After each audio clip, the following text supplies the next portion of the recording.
snowed here in the Pacific Northwest, and we're doing the Bertha thing down here, which people are getting really nervous about because it's this really huge machine that they use, and they put it under the ground and they dig all the stuff, and it loosens up the ground, and around the weather, bad weather, when it's moist, raining and snow, and then they're doing that, it really messes up the earthquake lines, and it can cause like volcanoes, and that's what some people have said. And but right now they don't have enough research just going that far back to correlate the studies to see, like, when they use Bertha, like what are the heart attack rates in that area, or what are the the weather conditions, like did they change, do they have tornadoes, but I guess I'm not sure if that's even being looked into, because they do a lot of research, but they don't produce, the information for the public, and it's kind of in the secret somewhere vault or something, and you have to like keep bothering them and begging them to give it to us. So I don't even know what, why they even do it if they don't make it, advertised for people. But I was just thinking that it has some sneaky ulterior motive, and who knows, because they're not going to always tell us. I don't know if people have been feeling different since they've been, using Bertha, and I don't know if there's any complaints, because the media whores won't tell us. I don't, sometimes when things like that happen, their people's windows bust out, or the city ends up paying a lot of claims for the damages that this machine does as it goes through this path of, some say, destruction. Others say it's just a relief for traffic congestion, and I guess it saves them maybe 30 minutes on their commute or something. But the price that, we pay for the environment, look at the snow and how, see the color of the snow.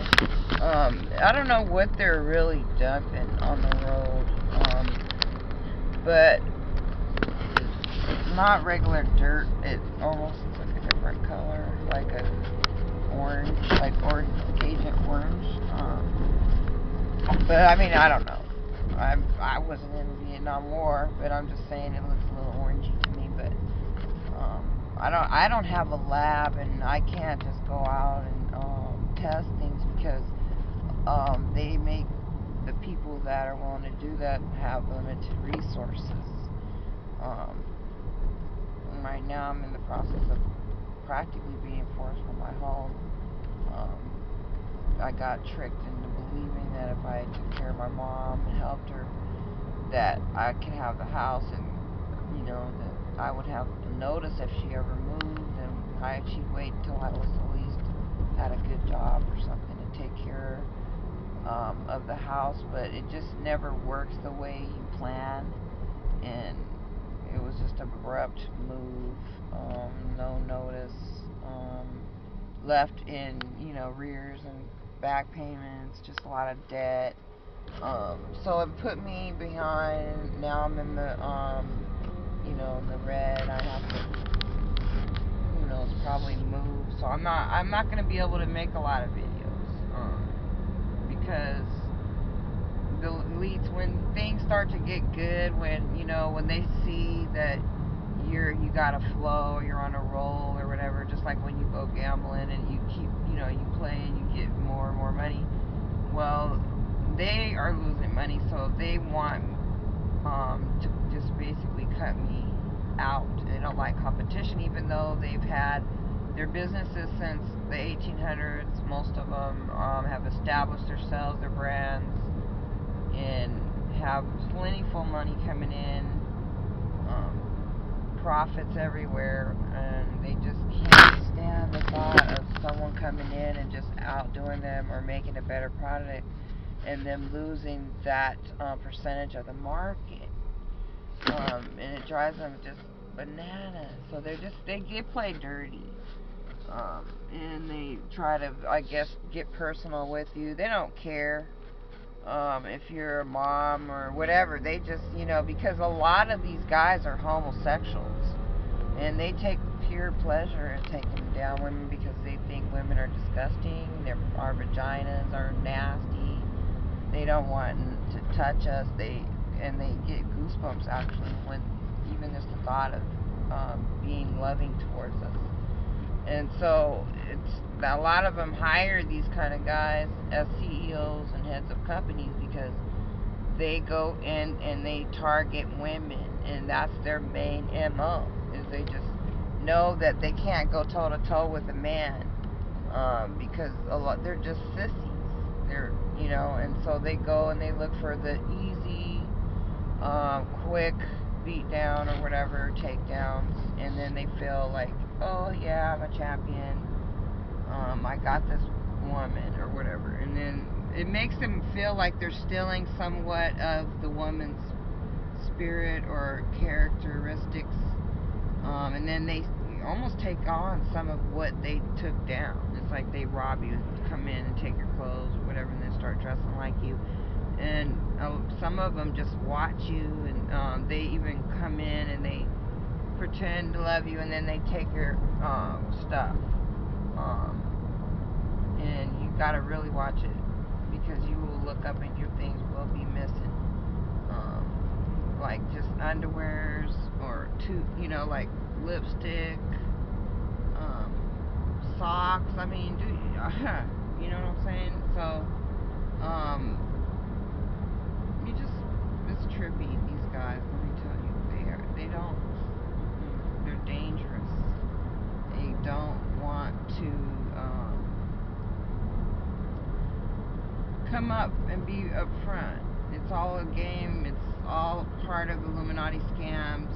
A lot of the golf players are homosexuals. They go there in these little clubs and they have orgy sex, and they sit around and they're like gigolos. And then the big dog guy calls them and says, look, there's some woman who owns all this property or this land or has a lot of money, and then they send them after the girl in a sense. So like she shows up at the golf course, or she thinks she's in an area where there's classy men that have money, and some of them they'll even give a little money just to, like, because you got to have a little money to get money sometimes, so some of them will have a little something to bring to the table just to, so they don't look like total bums and their cover isn't really blown. And that's sometimes how you can tell they're fake, is just they're just this kind of their guy. You wonder how he even got in, and he's just working women or whatever. So what they do is they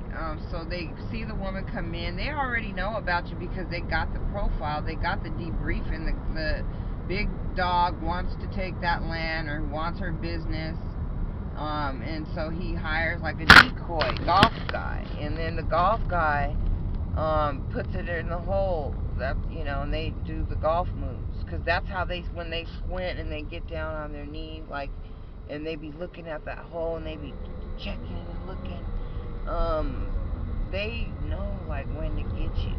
They're always trying to see when's the best time to have that accident or drop that virus on you or something, when you ain't looking, and they're cold with it because they know they're gonna get paid.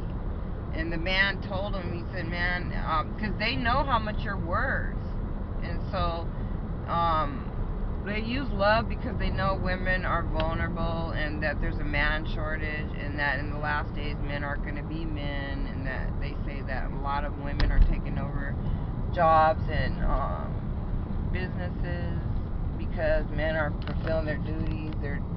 They're not really showing up to work conscious. They're in another world. They're always daydreaming about somebody's sex they have to do after work, or a next girl at work they want to get in their pants And so when you got that kind of stuff going in your head and you're thinking of sex every 5 minutes, like they say, I don't know if it's true.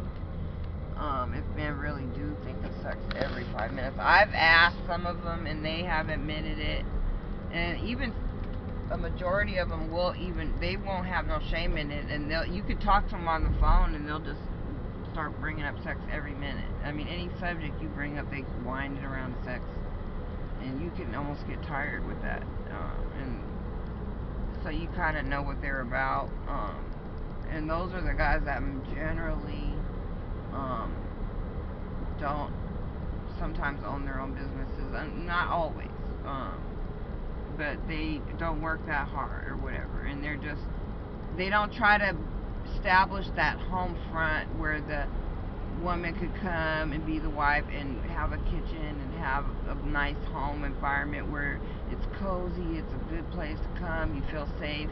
They don't so much care about that anymore. It's just like survival. They come in, crash, drop their stuff. They don't have food in the refrigerator. They just go bounce around every woman, kind of, pillow to post. And it's really crazy. So it could trip you up, and you gotta watch it because you could get played. And so when these guys come along, they have all the right moves, and that's how you can identify them most of the time, because they will say stuff like, I'll bring you flowers. Do you need anything? Do you need your car oiled? Do you need the lawn done? Or whatever. They just know what to say. They have perfect timing because they're so eager to get what they want. It's just like when you go for a job interview, you're just at your best. You're all so sweet and nice and stuff until you become permanent or whatever. Then you kind of let your hair down. Well, that's how they are. And they're not permanent. They want you not to be permanent until they make sure you're temped out. Then that's how it goes.